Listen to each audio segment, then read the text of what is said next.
உறவுகள்னு ஒரு கதை. இந்த கதை பிடிச்சிருந்தா இதில் வந்து விஜயும் காவேரியும் பேசுகிற மாதிரி இருக்கும். இந்த கதை பிடிச்சிருந்தா சப்ஸ்கிரைப் பண்ணுங்கள், லைக் பண்ணுங்கள். இப்போ நம்ம கதைக்குள்ளே போகலாம். சென்னை பஸ் ஸ்டாண்ட்லேருந்து விஜய் வண்டியில் வந்துட்டு இருக்கும்போது எதிர்த்தாப்புல ஒரு பொண்ணு போகுது. அந்த பொண்ணு ஸ்டாண்ட் எடுத்து விடாமல் ஸ்கூட்டியில் போயிட்டு இருக்கும்போது விஜய் கூட்டிகிட்டே போகிறாப்பு. இந்தாம்மா பொண்ணு, மேடம் மேடம்னு கத்திட்டே போக அந்த பொண்ணு திரும்பியே பார்க்கல.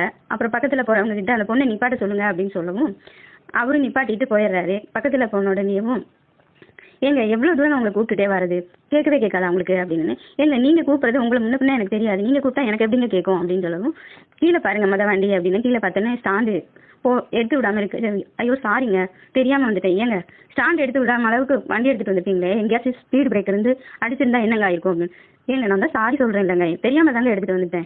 என் ஃப்ரெண்டு வரதா சொல்லியிருந்தா, பஸ் ஸ்டாண்டில் நின்றுருந்தேன். ஆனால் அவள் வரல.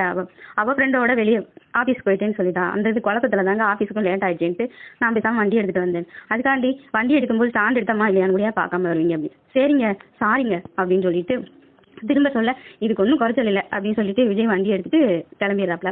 கிளம்பவும் அந்த பொண்ணு வேற யாரும் இல்லை, காவேரி தான். சரின்ட்டு 2 பேரும் ஒரே ஆஃபீஸ் தான் வேலைக்கு போகிறாங்க. அங்கே போய் வண்டியை நிப்பாட்டிட்டு விஜய் உள்ளே போயிடுவோம். காவேரி பின்னாடி நிப்பாட்டிட்டேவும் ஆஃபீஸ்க்குள்ளே போகும். ஏன்டி இப்படியா பண்ணுவேன், உன்னால் நான் ஒருத்தர்கிட்ட திட்டு வாங்கிட்டு வந்தேன் அப்படின்னு. என்னாலையா நீ எதுக்கு திட்டு வாங்கினேன் அப்படின்ட்டு ஃப்ரெண்டு கேட்க, பின் என்ன நீ பஸ் ஸ்டாண்டுக்கு வருவேன்னு நான் காத்திருந்தேன், ஆனால் நீ வரவே இல்லை. கடைசி நேரத்தில் வந்துட்டு நான் என் ஃப்ரெண்டோட ஆஃபீஸ்க்கு போகிறேன்க்கா, நீ வந்துருக்கா வேறின்னு சொன்னேன். அதுக்காண்டி தானே நான் நின்றுட்டு கடைசியில் வண்டியில் ஸ்டாண்டே எடுத்து விடாமல் நான் பேசாமல் வர பின்னாடி வந்தவர் ஒருத்தர் வந்து பயங்கரமாக திட்டிட்டு கடைசியில் கீழே பாருங்க போது அப்படின்னு. அப்புறம் ஸ்டாண்டை பார்த்தா ஸ்டாண்ட் எடுத்து விடாமல் வந்திருக்கேன். அப்புறம் அவங்க திட்டினதில் ஒன்றும் தப்பு இல்லையே அப்படின்னு சொல்லிட்டு சரி சாரி அப்படின்ட்டு ஃப்ரெண்டு சொல்ல, சரி வா வந்து உட்கார், ஏற்கனவே லேட்டு, புது மேனேஜர் வேறு வரதா சொல்லியிருந்தாங்க. புது மேனேஜரா, என்னடி சொல்கிறேன், நானும் இன்னைக்கு லேட்டாக வந்துட்டேன். ஆமாம் வந்துட்டாங்க, கூப்பிட்டாலும் கூப்பிடுவாங்க, வந்து உட்கார் வா அப்படின்னு சொல்லிட்டு ஃப்ரெண்டு சொல்ல போய் உட்காந்து வேலையை பார்க்க.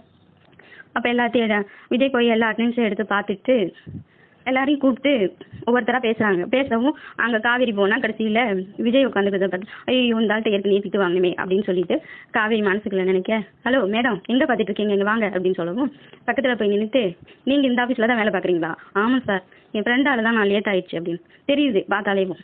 என்ன பார்த்தீங்க தெரியுதுக்கு அப்படின்னு.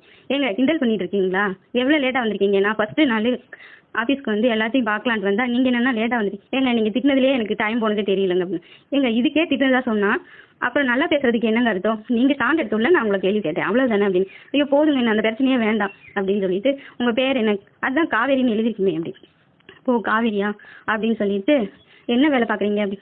எங்கள் எல்லாமே பயோடேட்டாவில் இருக்கும், நீங்கள் அதெல்லாம் பார்த்துட்டு என்கிட்ட வீம்புக்குனே பேசுகிற மாதிரி இருக்குங்க.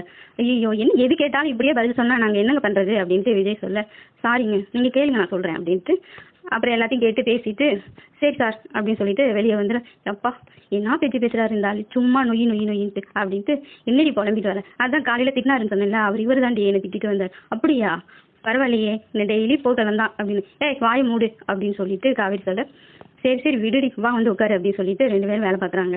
எல்லாம் வேலையெல்லாம் பார்த்துட்டு வீட்டுக்கு கிளம்பிடுறாங்க. எல்லாருமே முன்னக்கூடியே கிளம்பவும் வெளியே வந்த விஜய் மேனேஜரை கூப்பிட்டு, ஹெச்ஆருங்கிறதுனால மேனேஜரை கூப்பிட்டு இன்னும் எல்லாருமே கிளம்பிட்டாங்க, மணி எத்தனை, 5 மணி ஆகுது சார். 5 மணிக்கெல்லாம் கிளம்பிடுவாங்களா? ஆமாம் சார், இங்கே எல்லாமே நேரத்திலே கிளம்பிடுவாங்க அப்படின்னு. நாளைக்கெல்லாம் நான் கிளம்பின அப்படி தான் அவங்க எல்லாம் கிளம்பணும்னு சொல்லி வைங்க. ஓகே சார் அப்படின்ட்டு போயிடுறாங்க. சரி எல்லாம் பார்த்துட்டு பூட்டிடுங்க சார் அப்படின்னு சொல்லிட்டு விஜய் கிளம்ப சரின்னு சொல்லிட்டு அங்கே போயிட்டு இருக்கும்போது காஃபி ஷாப்பில் போய் காவேரியும் ஃப்ரெண்டும் உட்காந்து காப்பி குடிச்சிட்டு இருக்காங்க. அங்கே வந்து விஜய் வண்டியை நிப்பாட்டும், ஐயோ இருந்தாலும் இங்கேயும் வந்துட்டாண்டி அப்படின்னு சொல்லவும் சரி விடு, நம்ம காப்பி குடிக்கிறா அவங்களுக்கும் குடிக்கணும்னு தோணாதா, நம்ம அது போய் வேணாம் நான் சொல்ல முடியும், நீயும் அந்த ஆள் மாதிரியே பேசாதடி அப்படின்னு சொல்லவும் சரி விடுப்பா அப்படின்னு சொல்லிட்டு உள்ள காஃபி ஷாப்புக்குள்ளே வராப்புல விஜய். பார்த்தோன்னே குட் மார்னிங் சார் அப்படின்னா good evening sir, good evening அப்படின்ட்டு பின்னாடி போய் உட்காந்துட்டு காஃபி குடிக்க அங்கே வந்து ஃப்ரெண்டு விஜயோட ஃப்ரெண்டு நிவீனா வராப்புல. நிவீன் வந்த உடனே வாங்க நிவீன் அப்படின்னு உட்காந்து காஃபி சாப்பிடுன்ட்டு 2 பேரும் காஃபி குடிச்சிட்டு அந்த அங்கே ஒரு பொண்ணு உட்காந்துருக்குல்ல நிவீன், ஆமாம் அந்த பொண்ணு எனக்கு தெரிஞ்ச பொண்ணு தான் விஜய் அப்படின்னா. அப்படியா எப்பா பயங்கர வாய் அப்படின்னு. என்ன அதுக்குள்ளாட்டி பார்த்துட்டியா, இன்னைக்கு தானே நீ ஊருக்கு வந்ததா சொன்னேன். அதை ஏன் கேட்குறேன் நிவீன், அந்த பொண்ணும் என் ஆஃபீஸில் தான் வேலை பார்க்குது. அப்படியா அப்படின்னு சொல்லவும் நல்ல பொண்ணு தான் விஜய், நல்ல படிப்பு நல்ல வேலை அப்படின்னு. அதெல்லாம் கிடையாது, அந்த பொண்ணுகிட்ட எது சொன்னாலும் பதில் வார்த்தை அப்படி. ஆமாம் கொஞ்சம் பதில் பேசுவா, பிடிச்ச பேச்சுன்னா பேசாமல் இருந்துப்பா, பிடிக்காத பேச்சுன்னா பதில் பேசுவா அப்படின்னு சொல்லவும் இதுக்கப்புறம் நாளைக்கு பேசலாம்.